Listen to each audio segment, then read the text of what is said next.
let's talk about the quarterback competition. Obviously, there's two guys we're looking for. There's also Josh Rosen hanging around. There's a lot to look for in this. What are you curious about? The quarterback room. A lot of people haven't spoken about that. Like, we have a guy in Josh Rosen who everyone says is prickly. He thinks he knows everything. Then you have Kyle Shanahan, who kind of mirrors the same type of personality. A lot of like, it's going to be a good think tank room. I'm curious. A lot of smart guys. A lot of smart guys bouncing ideas off each. Why did you do that? Sorry. It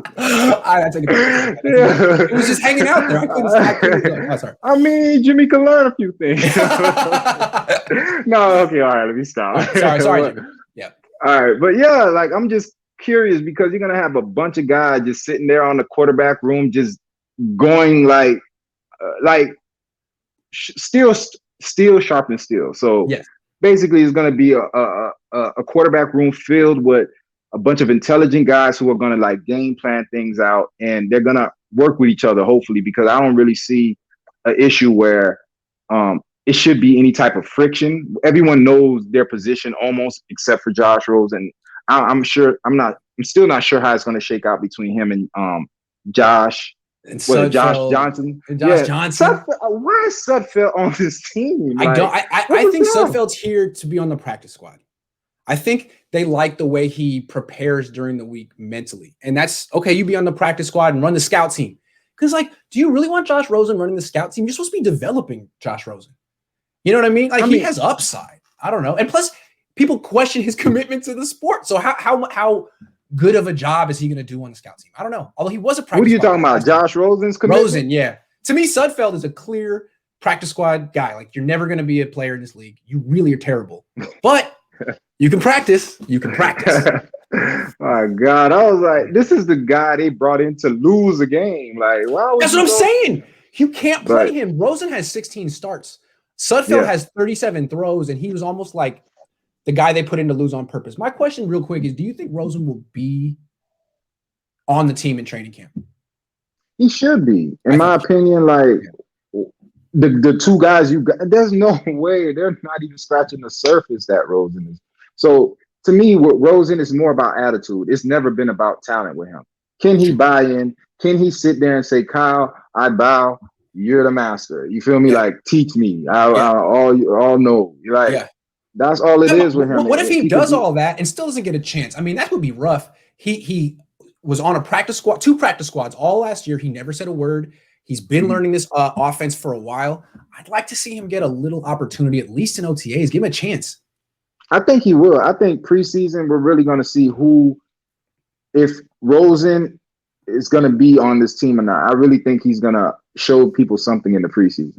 Also, I think he's a potential trade chip. Like, Kyle, you should be looking for people that you can rehabilitate. Get him on here, on your team. Have him have a couple of good preseason games.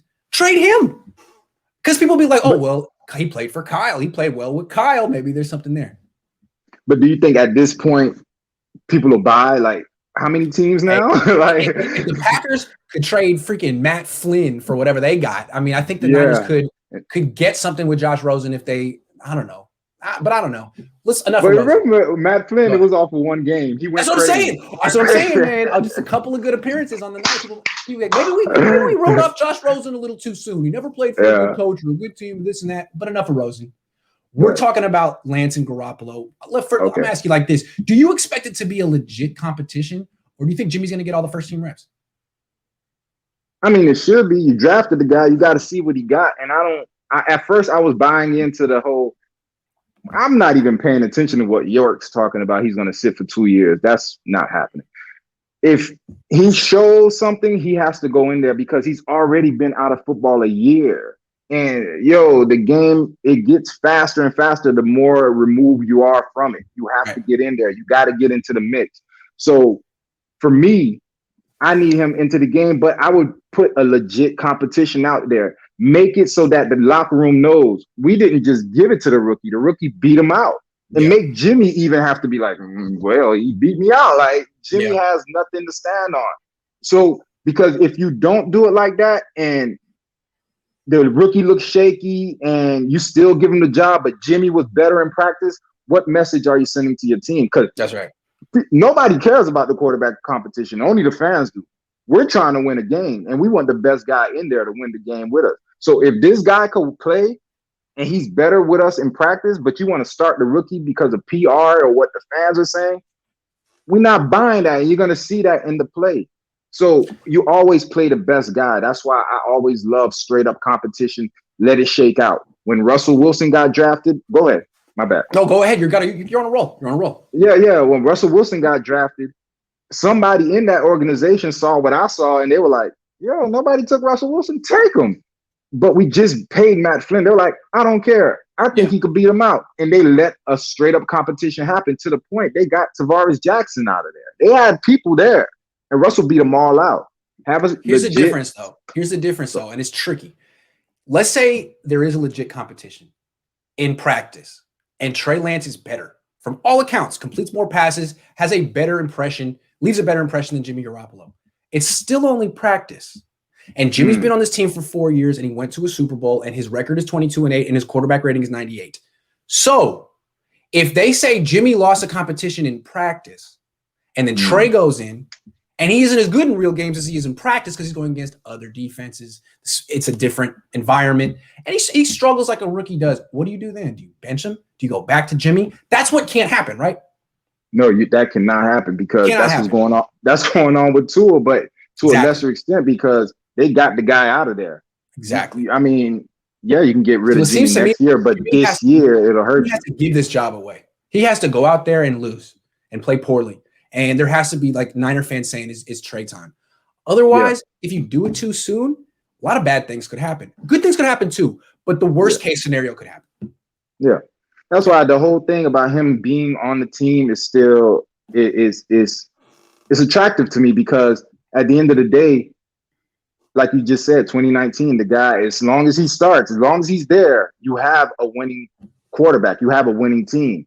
But what I'm excited about this year, we don't have to go through the whole Jimmy, what was it, the Jimmy Jammy that he puts us through every year. Like, because basically when he goes down, there goes our season. Now we have insurance. We don't have to go into it blindly like Jimmy lead us and everything rides on your health. Now, if he does go down like he usually does, or it could be the whole thing, like he's good one year. I mean, he's hurt one year. He's great the next year. He's hurt the next, you know what I'm saying? It could be something. We might be on the good year of Jimmy. So here's what he could do this year too. He could get hurt in camp.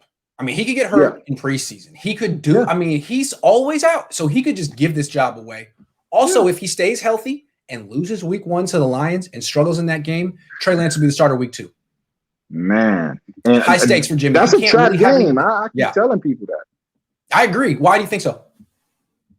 Man, you got the new coach, new personnel. You haven't really played the Lions like that. So you don't have like any recent film about them. I remember Dan Campbell. The guy took over for I forgot the coach that got in Miami, right? Yeah, Miami. Sperano. He took over and they were running what was the drill? I forgot the Oklahoma drills in the middle of the season. So this guy is just intense. You talk about solid gas, no brakes. This guy is steroids, no brakes. Like it's everything. Like he's just go. Like his first quote, "I'm gonna bite their kneecaps off." Like this is what you're dealing with. So you don't think he's gonna have his players jacked up? This is I think it's the biggest spread for the week 1, right? I think so. There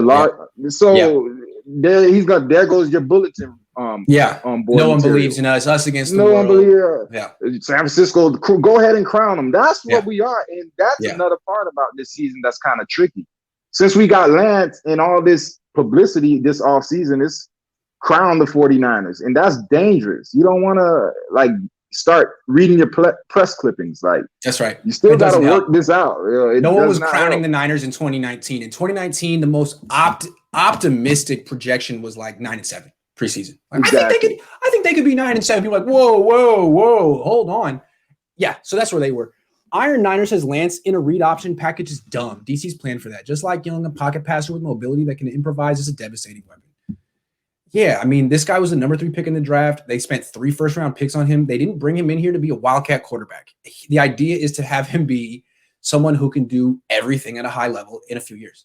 So that's the goal. That's what they're trying. They're not going to use him the same way the Ravens use Lamar Jackson, because even though Lamar Jackson's an MVP, they took him with 32nd pick. It's not the same level of investment. And they still haven't committed to Lamar. That tells you something.